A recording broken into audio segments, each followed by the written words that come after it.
He's the best ever. When Ric Flair speaks about wrestling, the world listens. The 16-time world champion defined what it meant to be a champion across 3 decades. His voice carries more weight than anyone else in the history of professional wrestling. His opinion is the gold standard. When Flair names his 6 toughest opponents, everyone pays attention. Fans lean in, wrestlers take notes, historians mark it down as gospel. But this list is not what you think. This is not a celebration of great matches or technical skill. This is not about crowd reactions or star ratings. This list reveals something much darker. It shows the brutal reality of being NWA champion during the territory era. Each name represents a different kind of danger Flair had to survive. These men did not just challenge him in the ring, they threatened his career, his body, and his sanity. This list is a document of suffering. It proves that being champion meant enduring physical punishment, political warfare, and psychological torture that would break most men. Flair's standard for toughness was not about putting on a good show, it was about genuine survival.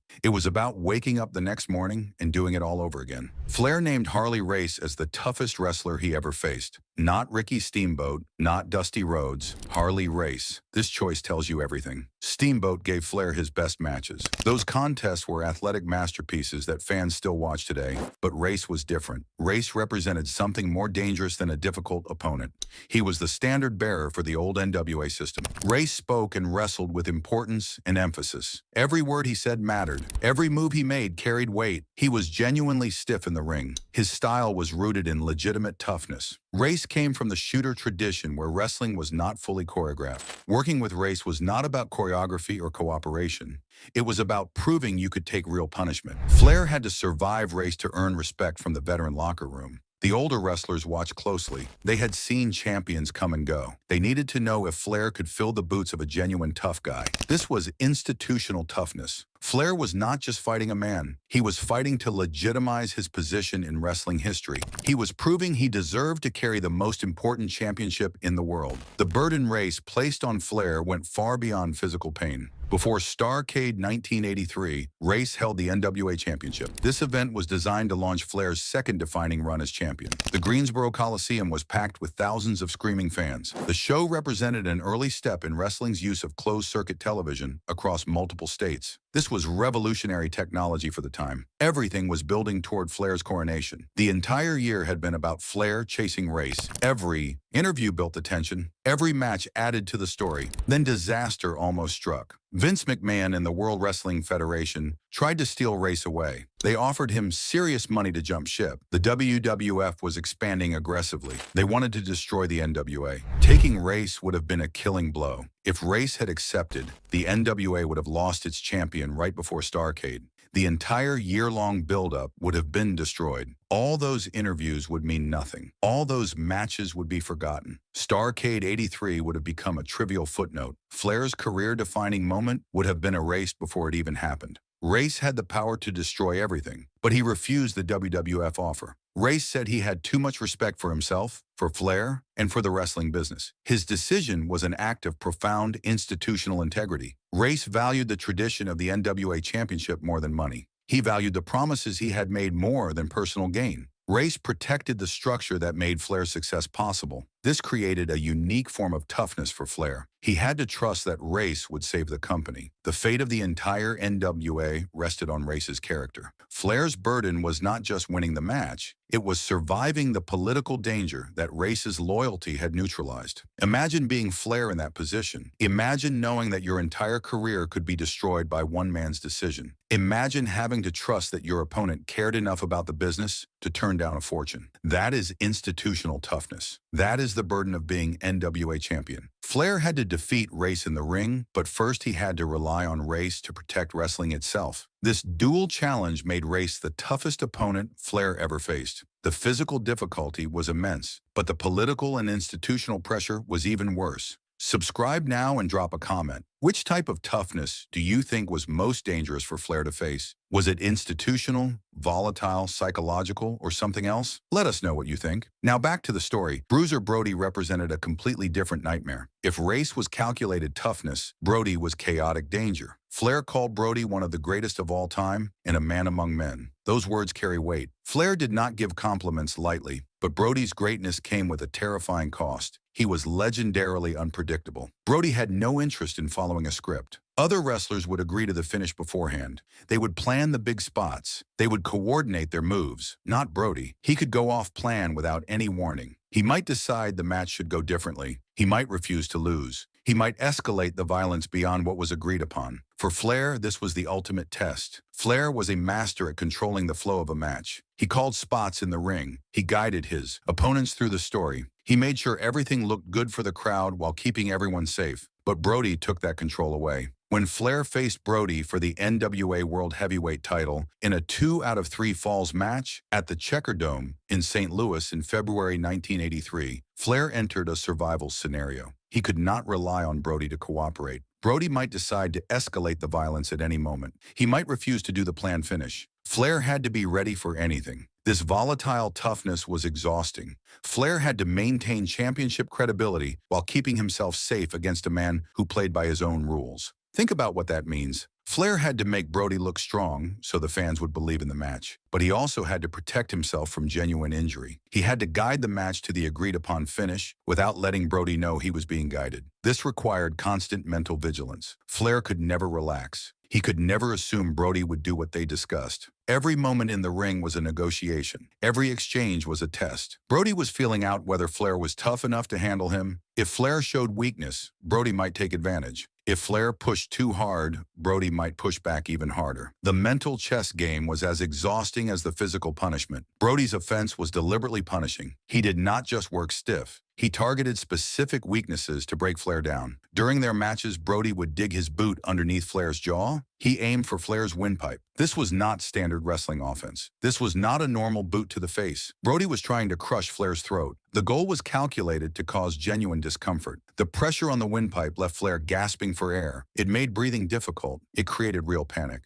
Brody wanted to leave Flair gasping and exhausted. He wanted to break Flair's stamina. He wanted to destroy Flair's resolve. These attacks were designed to incapacitate the champion. Unlike Race's disciplined stiffness or the planned brutality of other opponents, Brody's danger was spontaneous. He went after fundamental vulnerability. Flair never knew when Brody might escalate. Every moment in the ring required constant mental vigilance. Flair had to guide a chaotic match to a safe finish while absorbing unprotected punishment from a volatile performer. This was not about putting on a great show.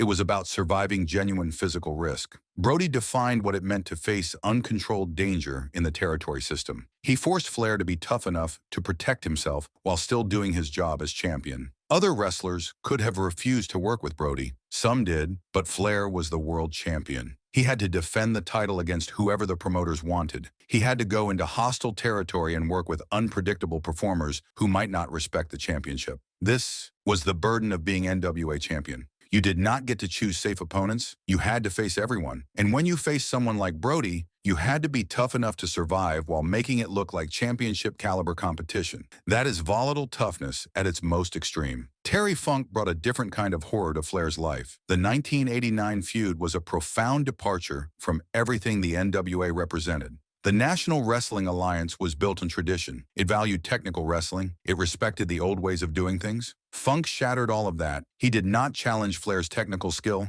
He did not threaten him politically. Funk challenged Flair's will to survive. The feud began with a shocking attack that no one saw coming. Funk attempted to suffocate Flair with a plastic bag. Let that sink in for a moment. This was not normal wrestling aggression. This was not a chair shot or a piledriver on the concrete. Funk put a plastic bag over Flair's head and tried to suffocate him. It was an immediate escalation to extreme violence. The imagery was disturbing. Fans had never seen anything like it in mainstream wrestling. This was the kind of thing that happened in back alley fights, not on national television. This attack set the tone for everything that followed. Funk was not interested in a fair fight. He did not want to out-wrestle Flair. He wanted to hurt Flair. He wanted to break him psychologically. The entire rivalry became about whether Flair could endure unprecedented brutality. The feud culminated in the infamous I Quit match. This contest is widely regarded as arguably the first true hardcore-style match in mainstream professional wrestling. Before Funk and Flair, the NWA was built on technical wrestling and storytelling. Extreme violence was rare. Blood was used sparingly. Weapons were occasional. The I Quit match changed everything. Funk forced Flair to endure a level of bloodshed previously uncommon in major title defenses. The match was brutal beyond anything the NWA had done before. The difficulty was not just physical pain, it was transcending the genre itself. Funk's unhinged attack style turned the I Quit stipulation from a narrative device into a genuine test of psychological endurance. Flair had to prove he could survive real punishment. He had to show he would not quit no matter how much pain Funk inflicted. This was psychological toughness at its most extreme. Flair could not rely on his usual tools. He could not charm his way out. He could not out-wrestle Funk. He could not use his championship experience to escape. He had to endure. He had to take everything Funk gave him and refuse to quit. Funk's brutality forced Flair to change who he was. The Nature Boy character was built on arrogance. Flair was the cocky champion who always found a way to win. He wore expensive robes. He bragged about his lifestyle. He disrespected his opponents. But against Funk, arrogance was not enough. Flair had to shed that persona. He had to become a man fighting for survival. This character transformation was incredibly difficult. Flair had built his entire career on being the arrogant heel. Fans loved to hate him. His character was perfectly crafted over years of work. But Funk's violence made that character impossible to maintain. When someone is trying to suffocate you with a plastic bag, you cannot be arrogant. When someone is beating you bloody in an I Quit match, you cannot smirk and strut. Flair had to become vulnerable. He had to show fear. He had to fight back with desperation instead of confidence. Flair wrestled with passion and intensity he seldom replicated.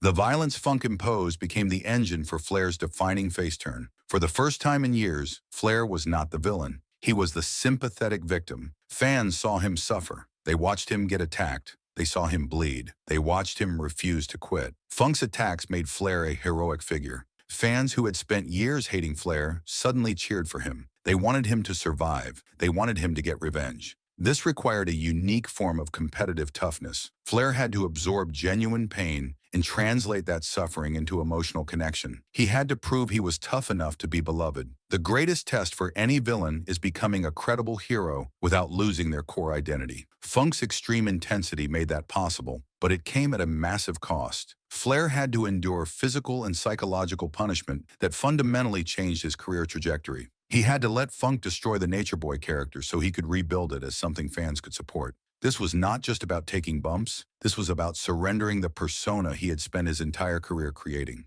That is psychological toughness. That is the willingness to sacrifice everything for the business. Dusty Rhodes imposed a completely different burden on Flair. Flair consistently called his conflict with Rhodes his best rivalry. He did not say toughest. He did not say most dangerous. He said best. The comparison was often made to Muhammad Ali versus Joe Frazier. Those boxing matches defined an era. They were about more than sport. They were about culture and identity. The Flair and Rhodes rivalry carried that same weight. The rivalry was built on socio-economic contrast. Flair was the gold spoon champion. He wore expensive robes and flew in private jets. He stayed in the best hotels. He drove luxury cars. He represented everything working-class fans could never have. Rhodes was the son of a plumber. He was the people's champion. He wore polka dots and talked about the common man. He represented the working-class fans who bought tickets every week. This contrast created massive drawing power. Fans connected with the story on a deep level. They saw themselves in Dusty. They saw their bosses in Flair. They wanted to see the working-class hero defeat the rich villain. This was not just wrestling. This was social commentary. But for Flair, this rivalry was not about ring work. It was about commercial and political warfare. The difficulty Rhodes imposed was primarily institutional. Flair's burden was ensuring the financial viability of the entire NWA. He had to generate massive ticket sales night after night. The famous Four Horsemen attack on Rhodes in the Omni became one of the most important angles in wrestling history. The Horsemen were Flair's stable. They represented wealth and power. When they attacked Rhodes and broke his leg, it created a boom period that defined the industry. Suddenly, everyone wanted to see Rhodes get revenge. Every show featuring their rivalry sold out. The gate receipts were record-breaking, but this put immense pressure on Flair. He was not just responsible for his own performance. He was carrying the weight of the company on his shoulders. The mental stress of being the central figure in wrestling's biggest commercial rivalry was crushing. Flair had to meet Rhodes's unprecedented demand for gate receipts constantly. Every town they worked had to sell out. Every match had to deliver. The pressure never stopped. One bad match could hurt business. One weak promo could cool down the feud. Flair had to be perfect every single night, but the challenge went even deeper. Rhodes was not just an opponent, he was a political power center within the organization. Rhodes often acted as a booking committee member. He had input into how matches were planned. He had influence over who got pushed. He had power and business influence that sometimes rivaled Flair's power as champion. This created a unique psychological challenge. Flair was fighting an opponent who also controlled aspects of the creative direction. Rhodes could book himself into favorable positions. He had institutional leverage that other opponents lacked. Navigating this rivalry required immense mental toughness. Flair had to fight Rhodes in the ring and outmaneuver him backstage. He had to maintain his position as champion while dealing with an opponent who had the power to undermine him politically. Think about how exhausting that must have been. Flair would wrestle Rhodes at night. The match would be physically demanding. Then he would have to go to the next town and do it again. But between matches, he had to worry about what Rhodes was planning backstage. Was Rhodes booking himself to look stronger? Was Rhodes influencing other wrestlers against Flair? Was Rhodes positioning himself for a title win that would hurt the business? This was professional tact beyond normal ring work. Few other opponents presented this combination of challenges. Rhodes tested Flair's ability to survive commercial pressure and political warfare simultaneously. The rivalry made money, but it drained Flair mentally. He had to be a performer, a politician, and a businessman all at once. That is a form of toughness that has nothing to do with taking bumps or bleeding. It is the toughness required to survive wrestling as a business, not just wrestling as a sport. Ricky Steamboat gave Flair his best matches. Flair said this explicitly. There was no debate. The 1989 trilogy between them delivered pure wrestling perfection. These contests are still studied today by wrestlers trying to learn the craft. Wrestling schools show these matches as examples of how to work. Fans debate whether they are the greatest matches of all time, but while Steamboat was not the toughest opponent, he imposed exceptional endurance toughness. The athletic requirements of working with Steamboat were extraordinary. These matches demanded sustained high-level output. They went 40 to 60 minutes without a break. Every moment required precision. Every move had to be executed perfectly. Flair could not afford a single mistake. One botched move would ruin the illusion. One moment of sloppiness would break the crowd's suspension of disbelief. But the real difficulty was improvisation. Unlike other classic matches of the era, the Flair and Steamboat contests were not rehearsed. Most championship matches at that level would be carefully planned. The wrestlers would go over every spot beforehand. They would practice the big moments. They would make sure everything was coordinated. Not Flair and Steamboat. These matches were called by Flair in the ring on the spot. This meant Flair had to maintain peak focus for the entire duration. He had to remember every sequence. He had to know what had already happened in the match so he did not repeat spots. He had to adjust to Steamboat's movements in real time. Wrestling is a conversation between two performers. Flair had to listen to what Steamboat was saying with his body and respond appropriately. He had to keep the crowd engaged without any safety net. This was unforgiving. One mistake would ruin the match. If Flair called the wrong spot, the sequence would fall apart. If he forgot what they had already done, the match would feel repetitive. If his conditioning failed and he got too tired, the pace would die and the crowd would lose interest. Exhaustion would destroy the illusion. Flair had to be in peak physical condition and mentally sharp throughout. At 40 minutes into a match, most wrestlers are exhausted. Their bodies are breaking down. Their minds are foggy, but Flair had to stay sharp enough to call the next sequence. He had to remember everything that had happened. He had to keep the story coherent. That is endurance toughness at its highest level. Steamboat's moral integrity added another layer of difficulty. Steamboat was the purest babyface in wrestling. Fans adored him. He represented everything good about the sport. He did not cheat. He did not take shortcuts. He worked hard and fought fair. This meant Flair had to be the absolute master of villainy. He had to generate heat against an opponent who was thoroughly beloved. Flair's extravagance and arrogance had to be perfect. He could not let the audience sympathize with him. Every move had to reinforce that Flair was the bad guy. Every expression had to show arrogance. Every gesture had to insult the fans. This required great toughness as a heel. Flair had to be so good at being bad that fans desperately wanted to see Steamboat win. If Flair failed at this, the match would not work. The audience would not care. The emotional investment would disappear. But if Flair succeeded, if he made the fans hate him enough, then every near fall would make them gasp. Every Steamboat comeback would make them roar. The endurance toughness Steamboat imposed was distinct from other forms of difficulty. It was not about bleeding like Funk. It was not about absorbing stiff shots like Race. It was not about surviving chaos like Brody. It was about maintaining athletic perfection and mental sharpness for an hour straight.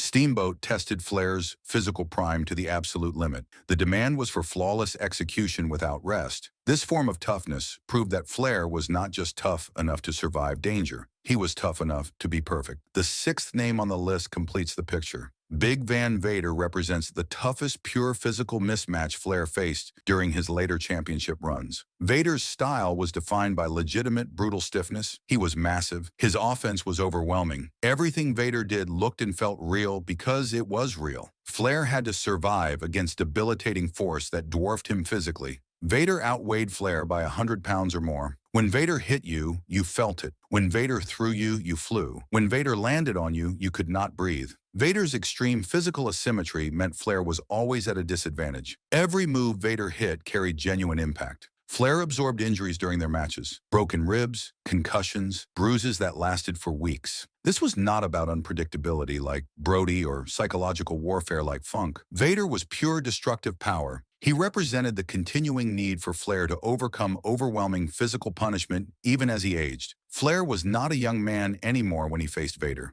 His body had taken decades of abuse, but Vader did not care. Vader hit just as hard regardless of who was in the ring with him. Vader proved that the demand for toughness never stopped. Flair could not rely on his legacy. He could not tell Vader to go easy because he was Ric Flair. He had to keep proving he could take punishment from the biggest and most dangerous opponents in the world. This is what made Vader worthy of the list. He tested Flair when Flair was most vulnerable. An older wrestler facing a younger, bigger, stronger opponent is always at risk. The older wrestler's body does not heal as fast. The reflexes are slower. The conditioning is harder to maintain. But the younger wrestler is in his physical prime. Vader was at the peak of his power when he faced Flair. And Flair still had to make it work. He still had to survive. He still had to put on great matches. That is physical toughness that goes beyond what most people understand. It is the toughness to keep going when your body is telling you to stop. It is the toughness to take punishment from someone who could genuinely hurt you. It is the toughness to be a professional when being a professional means sacrificing your health.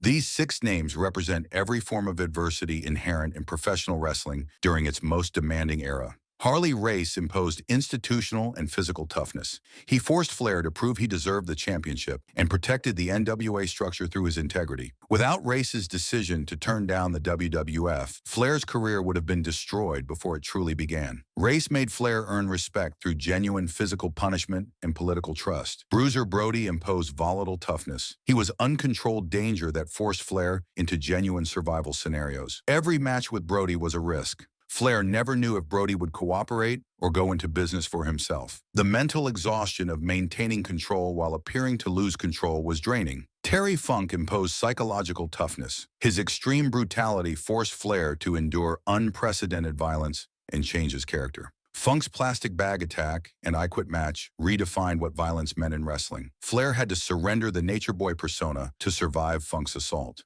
Dusty Rhodes imposed political and commercial toughness. He was a rival with institutional power who forced Flair to carry the financial burden of the company. Rhodes could book himself into advantageous positions while generating the most money in wrestling history. Flair had to outwork and outthink Rhodes constantly. Ricky Steamboat imposed endurance toughness. He demanded flawless athletic performance, improvised over marathon matches. Steamboat's moral perfection required Flair to be the perfect villain while calling an hour-long match on the fly. Big Van Vader imposed pure physical toughness. He was overwhelming destructive force that never let Flair rest. Vader tested an aging Flair's ability to survive genuine punishment from a much larger opponent. The challenges these men posed were so pervasive that surviving them became the defining narrative of Flair's entire career. This was not about having great matches. Great matches are nice, they make highlight reels, they win awards, but they do not define toughness. Toughness is about enduring political coups, psychological degradation, athletic exhaustion, and genuine physical danger. Each opponent tested a different aspect of what it meant to be champion. Together, they created a gauntlet that few men could survive. The fact that Flair named these specific opponents reveals his understanding of what truly mattered. He was not celebrating technical skill or crowd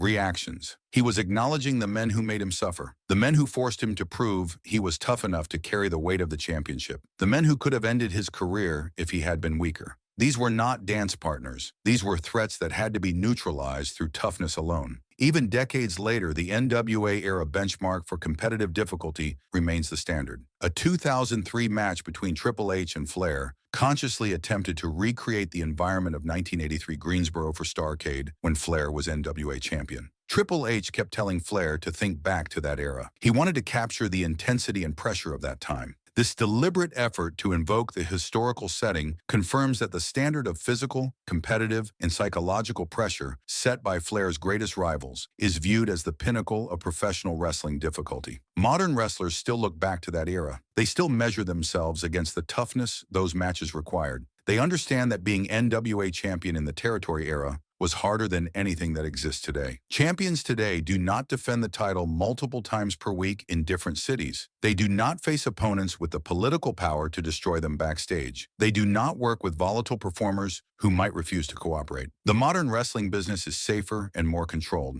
That is good for the wrestlers, but it means the level of toughness required has decreased. The difficulty Flair's opponents impose solidified the championship's legitimacy. It proved that being NWA champion meant more than holding a belt. It meant surviving every possible form of adversity the wrestling business could create. Make sure you subscribe and share this video. Wrestling history depends on understanding what these rivalries truly meant. These were not just matches, they were battles for survival, they were tests of character, they were proof that Ric Flair was tough enough to be called the best ever. Drop a comment with your thoughts on which opponent imposed the greatest challenge. Was it Race's institutional burden? Was it Brody's volatile danger? Was it Funk's psychological torture? Was it Rhodes's political warfare? Was it Steamboat's demand for perfection? Or was it Vader's overwhelming power? Let us know what you think. Now you know the truth behind the list. Flair's list of toughest opponents is not just a catalog of hard fights. It defined the historical metric for championship excellence itself. The 6 names represent the complete spectrum of difficulty a champion could face. Physical punishment from Race and Vader, volatile danger from Brody, psychological torture from Funk, political warfare from Rhodes, athletic perfection from Steamboat. Together, they created a standard that has never been matched. No modern champion has faced this combination of challenges. The territory era demanded a level of toughness that no longer exists.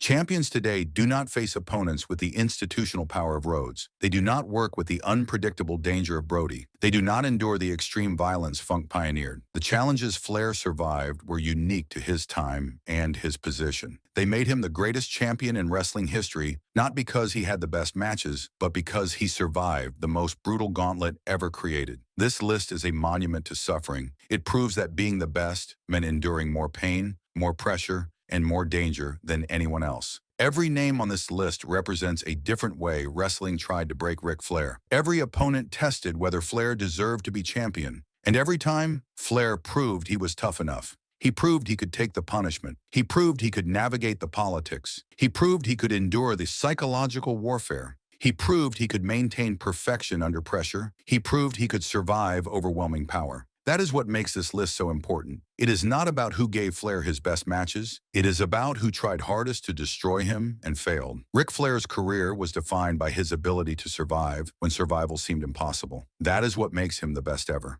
Paul Orndorff, Mr. Wonderful, didn't hand out respect easily. But when he finally named the toughest men he ever fought, one thing became clear. He said one of them was the strongest standard-bearer wrestling ever had. So who earned his respect in a world built on pain, pride, and punishment? Paul Orndorff didn't become a legend by accident. He earned it through blood, sweat, and a refusal to settle for anything less than real. Before he ever stepped into a wrestling ring, Orndorff was grinding it out on the football field at the University of Tampa. His talent caught the eyes of NFL scouts, and in 1973, the New Orleans Saints drafted him in the 12th round. He was a legitimate athlete before wrestling was even on his radar. That foundation shaped everything about how he viewed toughness. For Orndorff, toughness wasn't about what you said or how you looked. It was about what you could survive when the bell rang and the lights came on. When Orndorff finally transitioned into professional wrestling, he didn't train with just anyone. He learned from the best and the most brutal. Hiro Matsuda, Bob Backlund, Jack Briscoe, and Eddie Graham all had a hand in molding him. These weren't men who taught theater. They taught pain. They taught realism. Matsuda, in particular, was known as a shooter, someone who could hurt you for real if you stepped out of line. Orndorff absorbed that philosophy. He once said he believed in making it look real. He wasn't interested in flash or fancy moves that didn't mean anything. He wanted his matches to feel like fights, and he had the technical skills to back it up. He could hook up, lock up, take you down, and execute amateur wrestling moves with precision. That made him dangerous, and it made his standards impossibly high. By the time Orndorff hit his stride in the wrestling business, he had already proven he could handle himself. But the story that truly cemented his reputation as one of the toughest men in the industry happened backstage in WCW in 1995. Leon White, better known as Vader, was a 400-pound monster who struck fear into nearly everyone he worked with. Vader was known as one of the stiffest workers in the business, a man who didn't pull his punches and didn't care if you got hurt. When Vader and Orndorff got into a confrontation backstage, things escalated fast. Witnesses say Orndorff knocked Vader out cold with an uppercut. The scene afterward was described as a mess. Vader was bleeding, and the locker room was in shock. This wasn't a work. This was real, and Orndorff walked away the winner. That moment proved something critical. Orndorff's opinions on toughness weren't just talk. He lived it. He proved it. And when he named the toughest men he ever faced, it carried weight because he had tested himself against the most dangerous man in the room and won. So who made Orndorff's list? Who were the men tough enough to earn his respect? The answer lies in his time in Mid-South Wrestling, a territory famous for its brutal, hard-hitting style. Under the leadership of Bill Watts, Mid-South became a proving ground for wrestlers who wanted to be taken seriously. It wasn't a place for soft workers or guys who relied on gimmicks. You had to bring it every single night, and if you couldn't, you didn't last. Orndorff thrived in that environment, and it was there that he encountered the men who defined what it meant to be tough in his eyes. We're counting down from number 5 to number 1, and you'll see exactly why each man earned his spot. Number 5. Tito Santana Orndorff called Santana one of the hardest working guys in the business, and he meant every word. Santana's toughness wasn't about hitting hard or working stiff like some of the others on this list. It was about endurance. It was about the ability to go and go and go without slowing down. Orndorff marveled at Santana's energy, saying he had so much damn energy that he could just keep going no matter how long the match lasted. That kind of stamina is its own form of toughness. In the WWF during the 1980s, Orndorff and Santana worked together frequently. The schedule was brutal. Night after night, week after week, they had to deliver high-energy performances for packed crowds. That kind of grind wears people down. It breaks them. But Santana never broke. He never slowed down. He brought that same fire every single night, and Orndorff had to match it. That forced Orndorff to stay sharp, to stay physical, and to keep pushing himself even when he was exhausted. For Orndorff, that was true toughness. It wasn't just about one big moment or one stiff shot. It was about consistency. It was about showing up and delivering over and over again without ever giving less than your best. Santana embodied that relentless drive. Even though Orndorff didn't love his style, he respected the hell out of the man's work ethic. This wasn't the kind of respect Orndorff handed out easily. He was harsh, judgmental, and quick to dismiss anyone who didn't meet his standards. But Santana's ability to maintain that level of intensity night after night earned him a grudging acknowledgement that few wrestlers ever received from Mr. Wonderful. Number 4. Ted DiBiase. Out of everyone Orndorff ever worked with, DiBiase was the one he enjoyed the most. That might sound soft, but it wasn't. DiBiase wasn't just some technical wizard who played it safe. He brought intensity, fire, and physical commitment to every match. What set DiBiase apart was his ability to combine all of that with professionalism and trust. In a business where guys could hurt you on purpose or by accident, DiBiase was someone Orndorff could rely on. He knew DiBiase would hit hard, work stiff, and make the match feel real, but he also knew DiBiase wouldn't cross the line into recklessness. That balance was rare. Orndorff hated lazy workers. He had no patience for guys who mailed it in or didn't take the business seriously. DiBiase was the opposite. He was controlled, precise, and relentless. Their matches in Mid-South were some of the best of that era because both men pushed each other to their limits without losing control. For Orndorff, respect came from that kind of professionalism under pressure, not from chaos or showboating. DiBiase understood the assignment. He understood what Orndorff demanded from his opponents, and he delivered it perfectly every single time they stepped into the ring together. Orndorff explicitly named DiBiase as one of the men he had the best matches with in Mid-South. More than that, he said DiBiase was the one he enjoyed working with the most. That's high praise from a man who rarely praised anyone. It shows that Orndorff valued technical excellence and trustworthiness just as much as raw physicality. DiBiase brought both, and that's why he earned his spot on this list. Number 3, Bruiser Brody. If DiBiase represented represented control and precision. Brody represented danger and unpredictability. Brody was massive, wild, and genuinely scary to work with. His brawling style wasn't just for show. When Brody hit you, it wasn't a work. It was a test. He blurred the lines between performance and survival, and you never knew when he might decide to take liberties. Orndorff admired Brody, but he never fully trusted him. How could you? Brody's reputation preceded him wherever he went. He was known for refusing to follow the script, for changing finishes on the fly, and for making his opponents earn every single moment in the ring. Working with Brody required real toughness because you had to be ready for anything. You couldn't just rely on your training or your athleticism. You had to be ready to fight for real if things went sideways. Orndorff respected that kind of intensity because it matched his own. He didn't want opponents who played it safe. He wanted opponents who made him work, who forced him to dig deep, and who reminded him why he got into this business in the first place. Brody did that every single time they stepped into the ring together. Orndorff explicitly named Brody as one of the toughest men he ever faced. Brody's chaotic style demanded extreme physical readiness and legitimate toughness just to survive the match. For Orndorff, who prided himself on his amateur wrestling background and his ability to handle any situation, Brody was the ultimate challenge. He was the wild animal you had to contain while still making the match work. That's a special kind of tough that few men possessed, and Orndorff knew it when he saw it. Number 2, Stan Hansen. If Brody was dangerous, Hansen was downright brutal. Hansen's reputation for stiff work is legendary. His lariat, in particular, became one of the most feared moves in wrestling history because Hansen didn't pull it. He threw it with full force, and if you weren't ready, it could knock you out cold. Hansen defined what it meant to work stiff. He brought legitimate, bone-crushing impact to every match, and he didn't care if it hurt. That was the point. Hansen believed in realism, and so did Orndorff. When they worked together, it wasn't about putting on a show. It was about proving who was tougher. Hansen's style forced Orndorff to bring his absolute best every single time. There was no room for mistakes, no room for hesitation. You had to match Hansen's intensity or you'd get left behind. Orndorff respected that standard because it aligned with everything he believed wrestling should be. It wasn't about fancy moves or playing to the crowd. It was about making people believe that what they were watching was real, and Hansen did that better than almost anyone. He made you earn every breath in that ring. Orndorff explicitly named Hansen as one of the 3 toughest opponents from his Mid-South days. Hansen's influence extended beyond North America, defining physical wrestling standards in Japan and around the world. He was the benchmark for hard-hitting, realistic wrestling physicality. For Orndorff to put Hansen on this list meant acknowledging that few men could match that level of commitment to making wrestling feel like a legitimate fight. Hansen was uncompromising in his approach, and that's exactly what Orndorff demanded from everyone he stepped into the ring with. Number 1, Harley Race. This is it, the ultimate standard, the benchmark against which all toughness was measured. Harley Race was an 8-time NWA World Heavyweight Champion, a man who carried the most prestigious title in wrestling during an era when it truly meant something. Orndorff once said that when Harley Race and Terry Funk held world titles, it meant more. That statement is loaded with meaning. Orndorff wasn't just praising Race's accomplishments. He was praising the era and the standard that Race represented. The NWA territory system was brutal. Champions had to travel from territory to territory, defending their titles against the best wrestlers in each region. There were no off nights. There were no easy matches. You had to prove yourself over and over again, and if you couldn't, you lost the belt. Race thrived in that environment because he was legitimately tough. He wasn't just playing a character. He was a fighter who earned respect through years of hard work and physical punishment. Orndorff, who was trained in the NWA tradition by men like Hiro Matsuda and Eddie Graham, understood what that meant. He knew that Race set the bar for what a champion should be, and he measured every opponent against that standard. Race was the gold standard of toughness, the foundation upon which everything else was built. For Orndorff to place Race at the top of this list shows how much he valued that old school mentality. It was about more than just winning matches. It was about carrying yourself with dignity, delivering every single night, and proving that you deserved to be called tough. Race embodied all of that and more. Race represented the physical standard bearer of the era Orndorff deeply respected. When Orndorff looked at modern wrestlers, he compared them to Race. When he judged toughness, he measured it against what Race brought to the business. Race was the ultimate benchmark, and very few men could even come close to matching what he represented. That's why he sits at number 1 on this list. He was the strongest standard wrestling ever had. But here's where Orndorff's story gets darker. His obsession with toughness came at a cost. His relentless pursuit of physical perfection and his uncompromising standards didn't just make him respected. They made him hard to work with. They made him judgmental. They made him volatile. Orndorff had a reputation for being difficult, for having a temper, and for not tolerating anything less than his impossibly high standards. That cost him friendships. That cost him peace. And in in some ways it cost him his legacy. People remember Orndorff as a great wrestler, but they also remember him as a man who couldn't let go, who couldn't soften, and who pushed himself and others too hard. His fight with Vader proved he was tough, but it also showed he was willing to cross lines that others wouldn't. His praise for men like Brody and Hansen was genuine, but it also revealed a man who valued punishment over safety, chaos over control, and toughness over everything else. Orndorff's standards were so high that few could meet them. He didn't just want opponents who could wrestle, he wanted opponents who could survive. He wanted men who understood that wrestling wasn't about entertainment, it was about proving something. When Orndorff went to Japan, a country famous for its demanding style, he trained heavily in anticipation. He knew Japan was going to be tough, and he wanted to be ready. But what happened surprised even him. Just a few days into the tour, he was told to tone it down in the ring because the boys were getting hurt. That's how intense Orndorff was. He was working at a level that even the Japanese wrestlers, who were known for their strong style, couldn't keep up with. His matches against Fujinami and Great Muta during that period were memorable, but what stands out is how his own physical standard exceeded even the rigorous expectations of Japanese wrestling. That context makes his list of tough opponents even more meaningful. The 5 men he named or praised were the ones who could match his intensity, who could keep up with his pace, and who could survive his uncompromising approach to the business. Orndorff also recognized different kinds of toughness, even if he didn't value them equally. He talked about Roddy Piper's mental toughness, saying nobody was ever better than Piper when it came to interviews. He said Piper didn't pull any punches and wasn't afraid of anything or anyone. That's a different kind of strength, but it wasn't what Orndorff prioritized. Words didn't count in his world. Bruises did. He mentioned Dr. D. David Schultz as being cocky and tough, but Schultz was more of a behavioral challenge than a defining opponent. He even praised the fabulous Moolah, saying she was tough as nails and could kick 90% of the guys' butts. That shows Orndorff's objectivity. Toughness had nothing to do with gender for him. It was purely about ability and resilience. But the 5 men on this list were special. They represented the complete spectrum of what Orndorff valued most. Santana brought relentless stamina. DiBiase brought technical excellence combined with physical intensity. Brody brought unpredictable danger. Hansen brought uncompromising brutality. And Race brought the ultimate standard of what a wrestler should be. These weren't just tough guys. These were men who forced Orndorff to be better. They challenged him physically, mentally, and professionally. They made him prove himself every single time they stepped into the ring together. And in Orndorff's harsh, unforgiving world, that was the highest compliment he could give. Only 5 men earned Mr. Wonderful's respect, and every one of them had the scars to prove it. If you enjoyed this look into wrestling's real fighters, hit like, subscribe, and tell us, who do you think could survive a night with Paul Orndorff?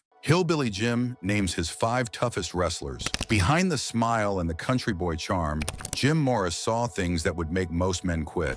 He watched grown men break bones in bar fights. He felt ribs crack under 400-pound bodies. He knew which handshakes in the locker room were warnings. This wasn't the wrestling you saw on TV. This was survival. Who were these men that even Hillbilly Jim feared? Hillbilly Jim knew danger when he saw it. At 6'7" and 320 pounds, Jim wasn't small. He played all-state basketball.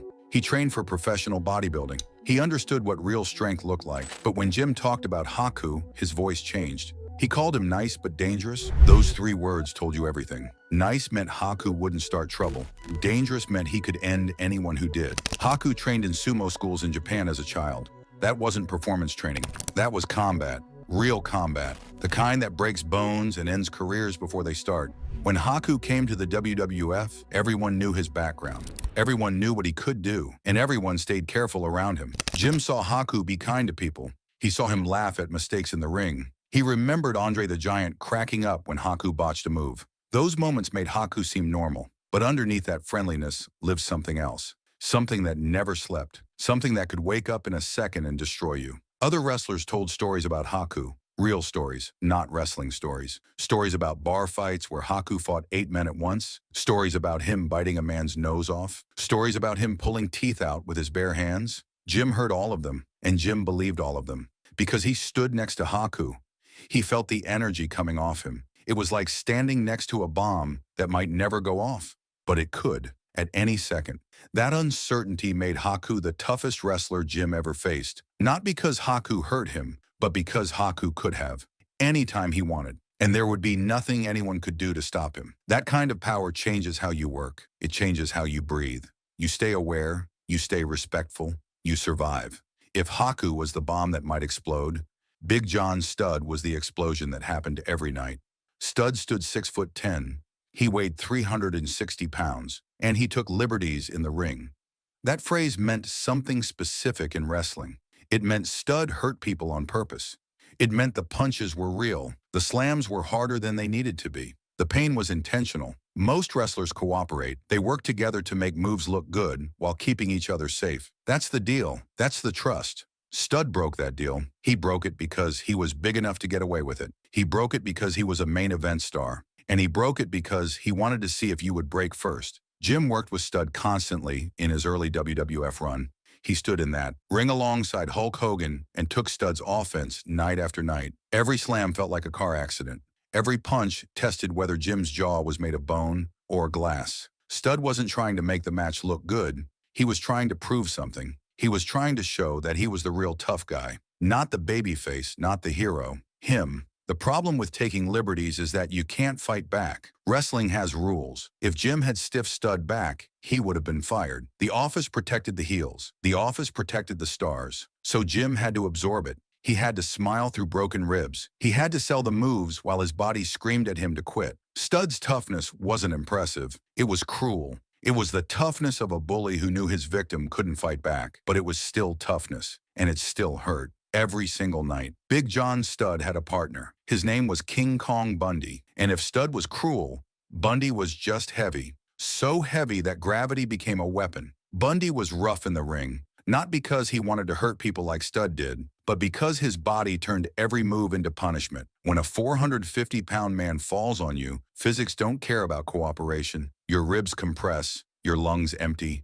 your spine bends in ways it shouldn't. Bundy's elbow drops felt like concrete blocks dropped from a roof. His splashes crushed the air out of people. And he did this move after move, match after match, town after town. Jim faced Bundy at WrestleMania III. That was the biggest show of the year. Millions of people watching. The pressure was enormous. Jim had to perform. He had to make Bundy look dominant. And he had to do it while a mountain of flesh landed on him again and again. After the match, Jim couldn't breathe right for days. His ribs ached when he laughed. His back seized up when he bent over. That was the tax of working with Bundy. Stud and Bundy worked together like a tag team of suffering. Stud hurt you with intention. Bundy hurt you with mass. Together they made Jim's early career a war of attrition. Could he last? Could his body take it? Could he keep showing up night after night while these giants tried to break him down? The answer was yes, but the cost was high, and the memory of that pain stayed with Jim forever. That's why Bundy made the list. Not because he was mean, but because he was heavy. And in wrestling, heavy is dangerous.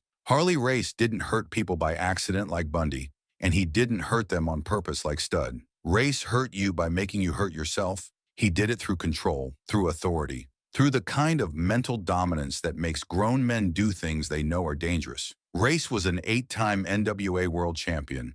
He came from the territory days when wrestling was rougher and realer. When Race told you to do something, you did it. Not because you wanted to, but because saying no to Harley Race wasn't an option that existed. Jim learned this the hard way. Race wanted to do a spot where Jim would backflip over the top rope and land on Race on the floor. This was insane. Jim had suffered a severe knee injury in 1985. His knee wasn't right. The move could end his career. But Race looked at him and said they could do it. Race called himself an expert. Race said to trust him, so Jim did it. He backflipped over the ropes. He crashed onto Race on the concrete, and somehow it worked. Because Race knew exactly how to catch him. Race knew exactly how to position his body. Race had done this 1,000 times in 1,000 towns with 1,000 different wrestlers. And they all survived because Race was that good. That's a different kind of toughness. That's the toughness of knowing you can put someone in danger and bring them back out safely. It's the toughness of making people obey without question. It's the toughness of authority. Race had another side too.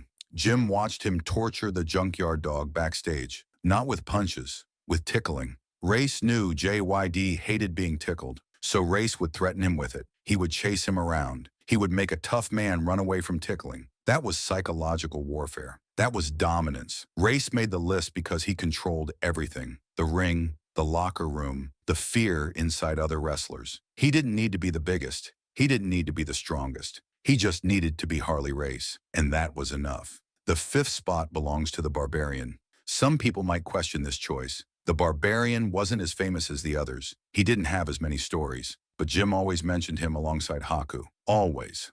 When the interview clips were titled, both names appeared together. Haku and Barbarian, Barbarian and Haku. Like they were one threat split into two bodies. The Barbarian was Haku's tag team partner. They worked together as the Islanders. Later, they became the Faces of Fear. That second name told you everything. Faces of Fear. Not faces of entertainment. Not faces of athletic competition. Fear. The Barbarian had the same stiff style as Haku. He hit hard. He didn't pull his punches. When he chopped you, the sound echoed. When he headbutted you, you saw stars. His power moves weren't designed to look devastating. They were designed to be devastating, and they were. The Barbarian didn't talk much. He didn't cut promos about how tough he was. He didn't need to. Everyone in the locker room knew. When he walked in, people paid attention. Not because they wanted to, but because ignoring the Barbarian was dangerous. Jim faced the Barbarian many times. Every match was a physical test. Every night left new bruises. Every town meant surviving another beating disguised as entertainment.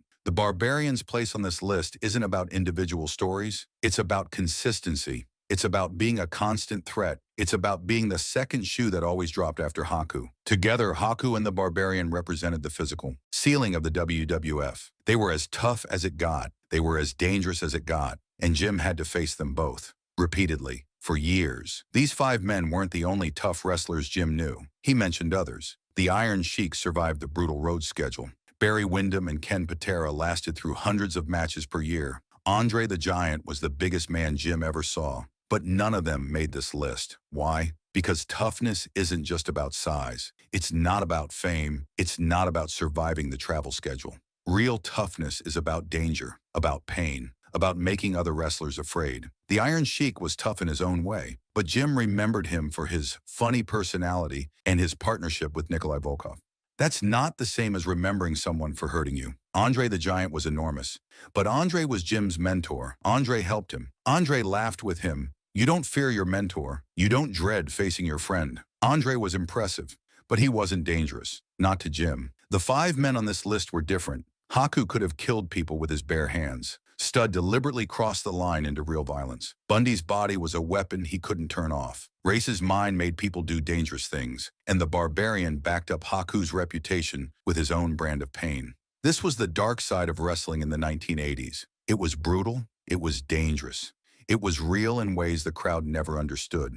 When you bought a ticket, you saw colorful characters and exciting moves. When you stepped through that curtain, you entered a world where men settled things with fists and hurt each other for a living. Jim survived it all. He lasted through Stud's liberties and Bundy's weight. He trusted Race when trust felt like suicide. He stayed respectful around Haku and the Barbarian when one wrong word could have ended everything. But surviving isn't the same as winning. Surviving just means you lived long enough to hurt somewhere else. The men on this list left scars. Physical scars on Jim's body, mental scars in his memory.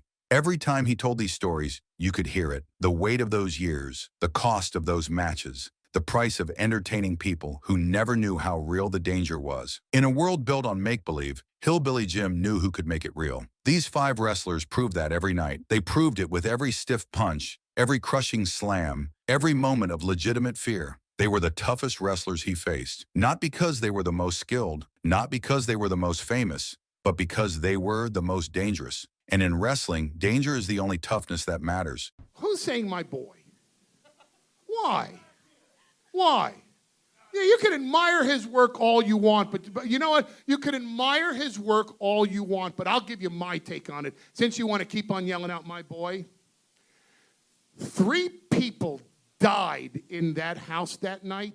The wrestling world loves to argue. Who was the toughest? Who could really fight? And when Paul Heyman names his toughest wrestlers, half the internet calls him a liar. But here is the truth. Heyman spent decades building an empire on one thing the fans could never question: real toughness. Not the cartoon muscles of the 80s. Not the scripted drama everyone knew was fake. He found the grain of truth in every performer and turned it into something terrifying. His list of the 10 toughest wrestlers is not about who looked good on camera. It is about who survived, who bled, who who refused to quit even when their bodies were screaming at them to stop. Heyman understood something the rest of the wrestling world was slow to figure out. In the information age, fans knew the business was scripted. They knew the outcomes were predetermined. But they also knew one thing could not be faked: pain. Heyman built his entire philosophy around that single truth. You cannot fake gravity when you crash through a table. You cannot fake blood when barbed wire tears your skin open. And you cannot fake an Olympic gold medal or a UFC championship. Heyman found the performers who had something real to offer, and he magnified it until the whole world believed. Start with the most dangerous man Heyman ever managed: Brock Lesnar, the Beast incarnate, the Conqueror. Heyman did not present Lesnar as a wrestler trying to win matches. He presented him as a prize fighter trying to inflict damage. This was not about entertainment. This was about dominance. Lesnar brought credentials that made him impossible to dismiss. He was an NCAA Division I heavyweight champion. He became the UFC heavyweight champion. These were not storylines. These were facts.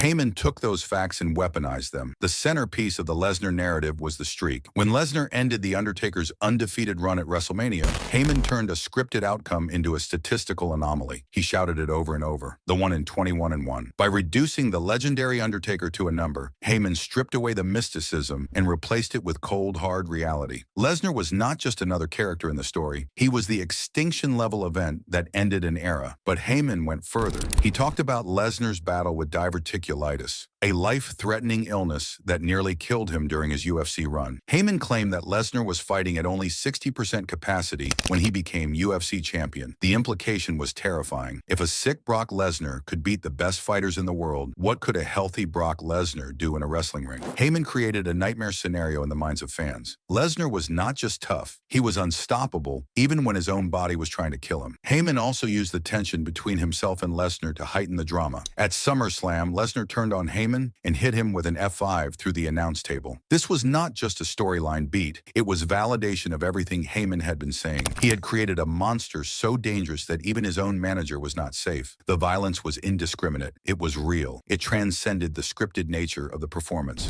Lesnar's part-time schedule only added to the mystique. Heyman framed him as a mercenary holding the title hostage. Every appearance felt like a special event, a big fight feel. The scarcity made every Lesnar match feel like it mattered more than anything else on the card. Lesnar was the ultimate example of what Heyman called empirical legitimacy. His toughness was not a story you had to believe. It was verified by combat sports at the highest level. But Heyman knew he needed more than one monster. He needed a roster full of different kinds of danger. That is where Kurt Angle came in. Kurt Angle was the surgeon to Lesnar's sledgehammer. Angle brought an Olympic gold medal to the table. He won it with a broken neck. That fact alone gave him instant credibility. But Heyman needed to make sure fans understood that Angle's technical skill was just as dangerous as Lesnar's raw power. So he told a story, a backstage story about a shoot wrestling match between Angle and Lesnar. According to Heyman, the two men got into an impromptu grappling session backstage to settle a debate about who was the better wrestler. Heyman described it as lasting nearly 30 minutes, with neither man able to secure a definitive victory. He emphasized that Angle held his own despite giving up significant size and weight to Lesnar. Heyman said that nobody else on the roster could compete with either one of them. This story served multiple purposes. It validated Angle's technical ability by showing he could neutralize Lesnar's size advantage. It created a hierarchy of toughness. There was the regular locker room, and then there were the shooters. Angle and Lesnar existed on a different level. Most importantly, because the fight happened behind closed doors, fans could project their own fantasies onto it. Imagine violence is often more compelling than stage violence. Heyman understood that. Under Heyman's influence, Angle transformed from his early comedic character into something more vicious. He became the wrestling machine, a man who could snap your limbs as easily as he could deliver a punchline. This duality made him even more dangerous in the minds of fans. He was funny until he decided not to be. And when he stopped being funny, people got hurt. That unpredictability was its own form of toughness. But empirical legitimacy was just one category in Heyman's taxonomy. He also needed performers who embodied something older, something that connected the new extreme style to the history of the business. That performer was Terry Funk. Heyman made a calculated statement about Funk. He called him the only veteran from his era who had the reputation of being legitimately tough. This was not a casual compliment. It was historiographical revision. The wrestling world of the 70s and 80s was full of men with fearsome reputations. But Heyman isolated Funk as the only one whose toughness was compatible with the ECW philosophy. Other veterans protected their spots. They refused refused to engage with the hardcore style because they thought it was beneath them. Funk validated the new generation by bleeding alongside them. Heyman framed this as emotional toughness, the ability to suppress your ego in service of the performance. Funk's willingness to enter the bingo halls of Philadelphia and legitimize the younger roster was a greater act of toughness than any backstage fight. It required the kind of humility that most veterans did not possess. Funk was not afraid to be vulnerable. He was not afraid to let the new generation beat him up if it meant building something that would outlast him. The narrative reached its peak at Barely Legal, ECW's first pay-per-view event. Heyman orchestrated a moment that blended fictional triumph with real-world reverence. When Funk defeated Raven to win the ECW World Heavyweight Championship, it was not just a scripted victory. It was a coronation of the brand's legitimacy. Heyman took it further. He presented Funk with a commemorative belt paid for by the wrestlers on the ECW roster. They declared him the lifetime ECW World Heavyweight Champion. This detail revealed Heyman's definition of leadership toughness. Funk inspired genuine loyalty from a locker room known for its cynicism. By highlighting that the roster paid for the belt out of their own pockets, Heyman marketed Funk not just as a tough opponent,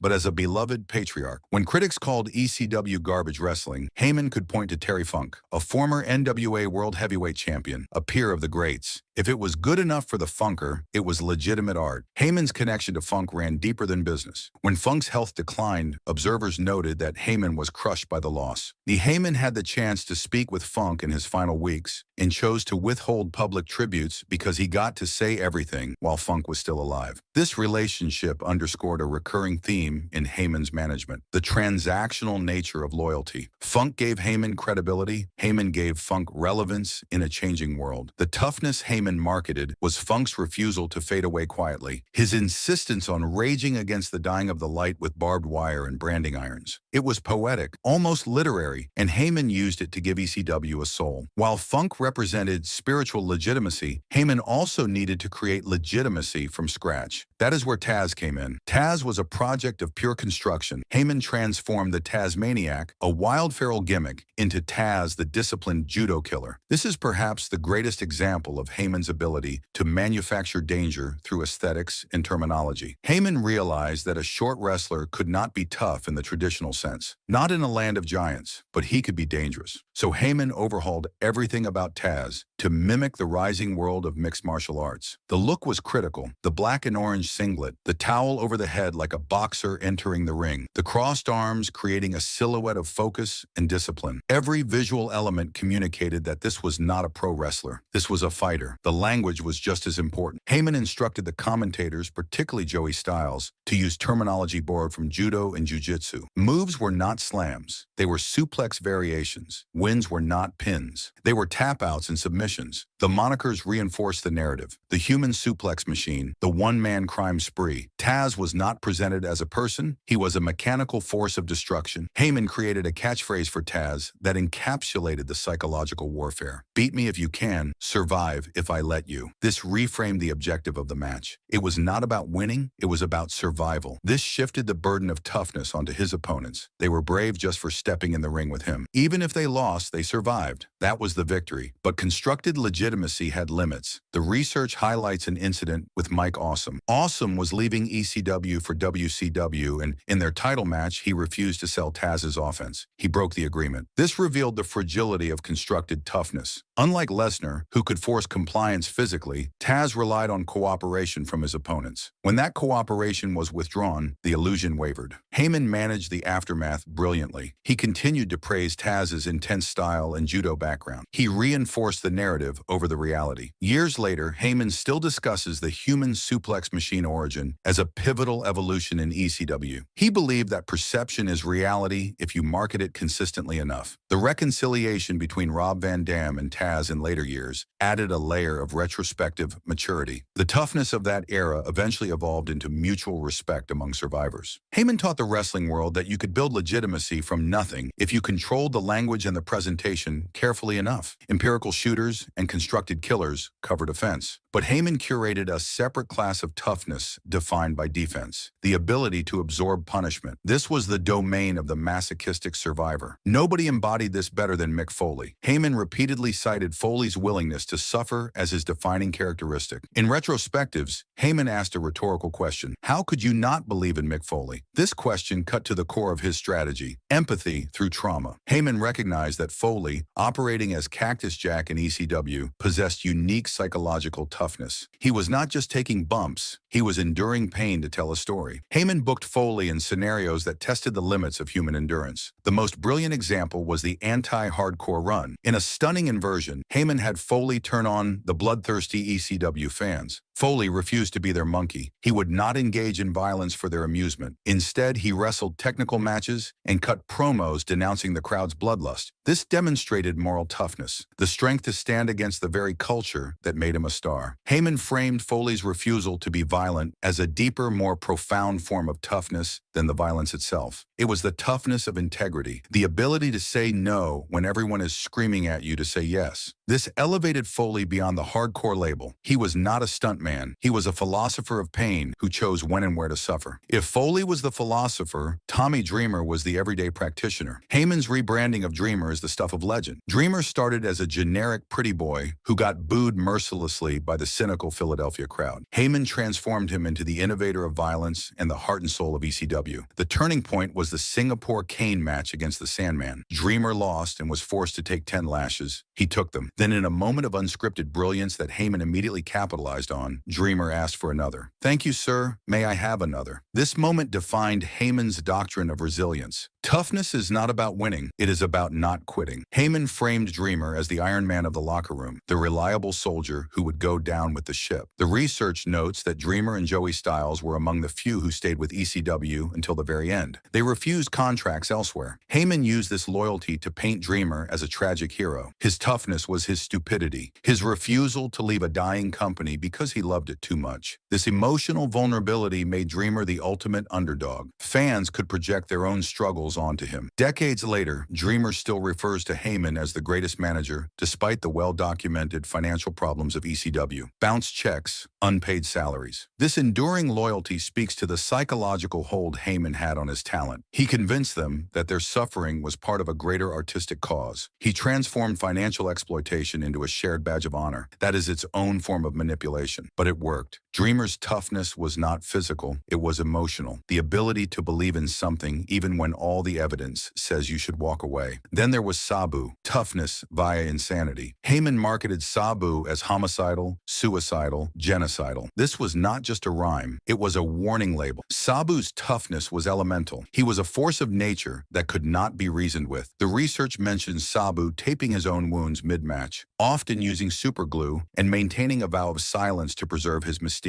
Heyman exploited the silence. By having a mute monster who communicated only through violence, Heyman created a blank canvas for audience fears. Sabu's botches, often from attempting physically impossible moves, were spun not as failures, but as evidence of his suicidal commitment. If Sabu crashed and burned, it was because he did not care whether he lived or died. That made him unpredictable, dangerous in a way that went beyond skill or strength. But the research also highlights a darker side. A note mentions Sabu needing crowdfunding for funeral expenses later in life. This raises questions about the cost of the toughness Heyman marketed. While Heyman praised Sabu's durability, the long-term physical and financial toll was catastrophic. The toughness Heyman sold was extracted at a high price from the human beings performing it. This complicates the narrative. It suggests that what looked like toughness might have been exploitation dressed up in poetic language. Beyond ring mechanics and stunts, Heyman recognized a third category: social and political fortitude. The ability to lead a locker room and control a crowd. The Undertaker embodied this perfectly. Heyman's reverence for Undertaker centers on leadership and presence. The research highlights that Heyman credits Taker for steering a very tough locker room era. This was a locker room filled with egos, politics, and legitimate tough guys. Taker's toughness was authoritative. He did not need to constantly prove he could fight. His presence alone was a deterrent. There are stories of Taker acting as Vince McMahon's personal enforcer. Wrestlers like Randy Orton were terrified after accidentally hurting him. him. Heyman frames Taker as the conscience of the WWE. This is political toughness, the ability to maintain order in chaos. By positioning Taker as the gatekeeper of the streak in the locker room, Heyman enhanced the big fight feel of any match involving him. Beating Taker was not just winning a match, it was overcoming the institution of wrestling itself. His toughness was not about what he could do to you. It was about what he represented: authority, respect, the old guard that would not be moved unless you earned it. Then there was Steve Austin. Before Stone Cold, there was Stunning Steve Austin, a talented technician stifled by WCW bureaucracy. Heyman's contribution to Austin's legacy was providing the platform for him to develop his grit. Heyman brought Austin to ECW after his WCW firing and did something revolutionary. He gave him a microphone and told him to vent. The research indicates that Heyman allowed Austin to steer his own creative direction. He encouraged Austin to channel his real-life frustration into his promos. Heyman praised Austin's uncompromising edge and his drive to exceed everyone's expectations. In Heyman's taxonomy, Austin's toughness was intellectual and attitudinal. It was the chip on the shoulder. By allowing Austin to blur the lines between his real anger and his character, Heyman birthed the shoot promo style that would define the Attitude Era. He taught Austin that toughness was not about looking cool, it was about being undeniably, uncomfortably real. The Dudley Boys represented environmental toughness. Heyman's stories about Bubba Ray and D-Von revolve around their ability to incite and survive the riotous atmosphere of the ECW arena. Heyman positioned them as the ultimate heels capable of generating nuclear heat. The research details how Bubba Ray would antagonize the crowd to the point of near violence. Security had to physically restrain fans from jumping the guardrail. This required psychological toughness, the courage to be truly hated by a mob of drunk, angry men. Every night they walked into a building where people wanted to hurt them. That takes a specific kind of bravery. Furthermore, the physical toll of tables, ladders, and chairs matches established the Dudleys as standard bearers for tag team durability. Heyman used them to export the ECW style to WWE. He proved that the extreme philosophy could work on the grandest stage. Their toughness was their adaptability, taking a niche, violent style and forcing it into the mainstream through sheer brute force and charisma. To fully understand Heyman's impact, you have to categorize the types of toughness he curated. This reveals how he built a diverse roster where every wrestler had a unique, non-competing claim to legitimacy. The empirical shooters like Brock Lesnar and Kurt Angle derived danger from verifiable real-world combat accolades. Heyman blurred reality by citing NCAA and UFC records. He circulated backstage stories of shoot prowess. The constructed killers like Taz derived danger from aesthetic, terminology, and intensity. Heyman used MMA language. He protected finishers. He adopted a fighter look with towels and singlets. The masochistic survivors like Mick Foley and Tommy Dreamer derived toughness from high pain tolerance and emotional durability. Heyman highlighted the physical toll. He framed endurance as moral victory. He used loyalty as a narrative device. The chaotic elements like Sabu and Terry Funk derived toughness from total disregard for personal safety. Heyman framed recklessness as courage. He emphasized risk and unpredictability. The authorities like Undertaker and Steve Austin derived toughness from leadership, presence, and respect. Heyman focused on grit, conscience, and the ability to police the environment. This taxonomy reveals something profound. Heyman democratized toughness. Before Heyman, tough in mainstream wrestling usually meant large like Hulk Hogan, or it meant amateur credentials like the Steiner brothers. Heyman expanded the definition to include the undersized like Taz, the unathletic like Foley and Dreamer, and the psychologically unstable like Sabu and Austin. By broadening what constituted a tough guy, Heyman allowed a wider variety of performers to connect with audiences. He taught fans that taking a beating was just as respectable as giving one. This shift was crucial for the success of the Attitude Era, which borrowed heavily from the ECW template. Heyman proved you did not need 24-inch arms to be tough. You just needed the will to survive. This was revolutionary. It changed how wrestling fans perceived toughness forever. Heyman's obsession with shoot attributes also served as a cultural bridge between theatrical 80s wrestling and the mixed martial arts explosion of the 2000s. Heyman was booking submission specialists and hybrid athletes before UFC had fully penetrated mainstream consciousness. He conditioned the wrestling audience to respect the mechanics of fighting, the takedown, the submission, the ground and pound, not just the dramatics. Heyman moved the needle from cartoon cartoon strength to combat efficacy. He prepared the wrestling fan base for the arrival of stars like Ken Shamrock and Dan Severn. Eventually, Brock Lesnar's crossover success. Heyman did not just market toughness, he re-educated the consumer. This had long-term effects that rippled through the entire industry. Paul Heyman's contribution to professional wrestling is often measured in championship reigns or pay-per-view numbers, but his true legacy is the architectural reconstruction of toughness. Through his advocacy of Terry Funk's spirit, Brock Lesnar's power, Taz's technique, Mick Foley's heart, and all the others, Heyman created a multi-dimensional universe of danger. He understood that for wrestling to work in a post-information age world, the audience needed new metrics for belief. They could no longer believe matches were legitimate athletic contests, but they could believe the athletes were tough individuals. Heyman provided evidence for that belief. A gold medal, a scarred arm, a relentless refusal to quit, an NCAA championship, a UFC title. These things could not be faked. In the Heyman worldview, toughness is the ultimate currency. It is the one thing that cannot be manufactured in a scripted sport. You cannot fake gravity when you crash through tables. You cannot fake blood when barbed wire tears skin. You cannot fake an Olympic gold medal. Heyman found the specific grain of truth in each wrestler's toughness and built entire mythologies around them. He amplified that truth until it obscured the scripted nature of the violence. He did not just manage wrestlers. He created legends of legitimacy. Terry Funk taught him that emotional durability mattered as much as physical strength, that the willingness to validate a new generation was its own form of courage. Brock Lesnar showed him that verified combat credentials could turn a performer into an extinction-level threat, that statistical dominance could replace mysticism as a source of fear. Kurt Angle proved that technical skill properly marketed could be just as dangerous as raw power. That backstage mythology could create hierarchies of toughness the audience would accept as real. Taz demonstrated that you could construct legitimacy from nothing if you controlled the language and the aesthetics, that a short man could be terrifying if you convinced people he was a trained killer. Mick Foley embodied the philosophy that suffering could be its own form of artistry, that the willingness to endure pain for a story created empathy powerful enough to overcome any scripted outcome. Tommy Dreamer showed that loyalty and stupidity were sometimes indistinguishable, that the refusal to quit even when logic demanded it was the purest form of toughness. Sabu represented chaos, the idea that unpredictability is its own weapon, that a man with no regard for his own safety is more dangerous than any trained fighter. The Undertaker taught Heyman about presence, about how authority can be a form of violence, how the right person in the right position can maintain order through sheer force of personality. Steve Austin proved that authenticity matters more than polish, that channeling real frustration into performance creates something audiences cannot look away from. The Dudley Boys showed that environmental toughness is real, that the ability to incite and survive genuine hatred requires a specific kind of bravery most performers do not possess. Each of these men represented a different facet of toughness. Heyman did not try to make them all the same. He celebrated their differences. He built a taxonomy where everyone had their own lane, their own claim to legitimacy. This prevented them from competing with each other. Instead, they all elevated each other by representing different aspects of the same core truth. Wrestling might be scripted, but toughness is real. The genius of Heyman's approach was recognizing that the audience had evolved. They knew the business was predetermined. They knew the outcomes were decided in advance. But Heyman understood that knowing something is fake does not eliminate the desire to believe. People want to believe. They just need a reason. Heyman gave them reasons. He gave them verifiable credentials, visible scars, documented injuries, real-world achievements in combat sports. He also gave them stories that felt true even when they were not. The backstage wrestling match between Lesnar and Angle, Taz's judo background blown up to mythical proportions, Tommy Dreamer's loyalty to a company that could not pay him. These stories worked because they contained emotional truth. They felt like they could be real. That was enough. Heyman's greatest trick was convincing the world that in a business built on lies, the pain was the only thing that was real. And in a sense, he was right. When Mick Foley fell off the cell, that fall was real. When Sabu tore his skin open on barbed wire, that blood was real. When Brock Lesnar ended the streak, the shock on people's faces was real. Heyman found the reality inside the fiction and made it the centerpiece of his promotional strategy. This approach had consequences, some good, some troubling. On the positive side, Heyman expanded what it meant to be a tough guy in wrestling. He made space for different body types, different skill sets, different psychological profiles. He proved that you did not need to be 6'5" and 280 pounds to be believable as a badass. You just needed something real to offer. This democratization of toughness opened doors for performers who would have been dismissed in earlier eras. On the negative side, the emphasis on real pain and real sacrifice created a culture where performers felt pressure to constantly top themselves, to take bigger risks, to suffer more dramatically. This led to shortened careers, chronic injuries, and in some cases, financial ruin. Sabu needing crowdfunding for funeral expenses is a stark reminder that the toughness Heyman celebrated often came at a devastating personal cost. The question becomes whether the art justified the suffering, whether immortalizing their pain made it worthwhile. Heyman would probably argue that he gave these men purpose, that he elevated their sacrifice into something meaningful, that without him, they would have been forgotten. There is truth to that. Terry Funk's ECW run introduced him to a new generation. Mick Foley became a legend partly because Heyman knew how to frame his pain as heroic. Tommy Dreamer found his identity in ECW after being rejected elsewhere. Taz became a star despite his size because Heyman built him that way. But there is also truth in the counter-argument that Heyman exploited these men, that he took their willingness to suffer and turned it into profit without ensuring they were protected long-term, that the loyalty he inspired was a form of manipulation that kept them working for bounced checks and broken promises. Both things can be true simultaneously. Heyman can be both the genius who revolutionized how wrestling presents toughness and the promoter who extracted that toughness at too high a price. What cannot be argued is the impact. Heyman's philosophy changed professional wrestling permanently. Every hardcore match, every shoot-style promo, every time a promoter emphasizes a wrestler's real-world fighting background, that is Heyman's influence. He taught the industry that in an age where fans know the business, you need to give them something they can believe in, something that feels authentic, something that hurts too much to be fake. Which of Heyman's 10 do you think was the toughest in real life? Not in storyline, not in character, but the actual human being behind the persona. Was it Brock Lesnar with his verified combat sports success? Was it Kurt Angle who won an Olympic gold medal with a broken neck? Was it Terry Funk who kept performing into his 70s despite a body broken by decades of violence? Was it Mick Foley who lost an ear and kept wrestling? Was it Tommy Dreamer who stayed loyal to a company that could not pay him? Maybe toughness is not a single thing. Maybe that is the real lesson from Paul Heyman's taxonomy. Toughness can be physical dominance like Lesnar, technical skill like Angle, emotional durability like Dreamer, moral courage like Foley during his anti-hardcore run, psychological fortitude like Undertaker leading a chaotic locker room, authenticity like Austin channeling real frustration into his character, adaptability like the Dudleys exporting their style to the mainstream, recklessness like Sabu disregarding his own safety, humility like Funk validating a new generation. All of these men were tough in different ways. Heyman's genius was recognizing that and building a universe where each type of toughness had value, where each performer had a unique claim to legitimacy. He did not try to make them all the same. He celebrated what made them different. And in doing so, he created a roster where everyone could be the toughest guy in the room in their own specific way. That is the legacy. Not just the individual performers, but the philosophy, the understanding that toughness is multifaceted, that there are many ways to be legitimately dangerous, that you can construct an empire on verified reality, calculated mythology, and the willingness of performers to sacrifice their bodies for the performance. Paul Heyman did not invent toughness, but he redefined it for modern professional wrestling. He created a taxonomy that the industry still uses today. If you found this deep dive into the real toughness behind Heyman's greatest clients valuable, make sure you subscribe to this channel. We are building a community of fans who want to understand the psychology and philosophy behind professional wrestling's greatest moments. The stories that explain why certain performers connected with audiences on a deeper level. Hit that subscribe button so you do not miss the next analysis.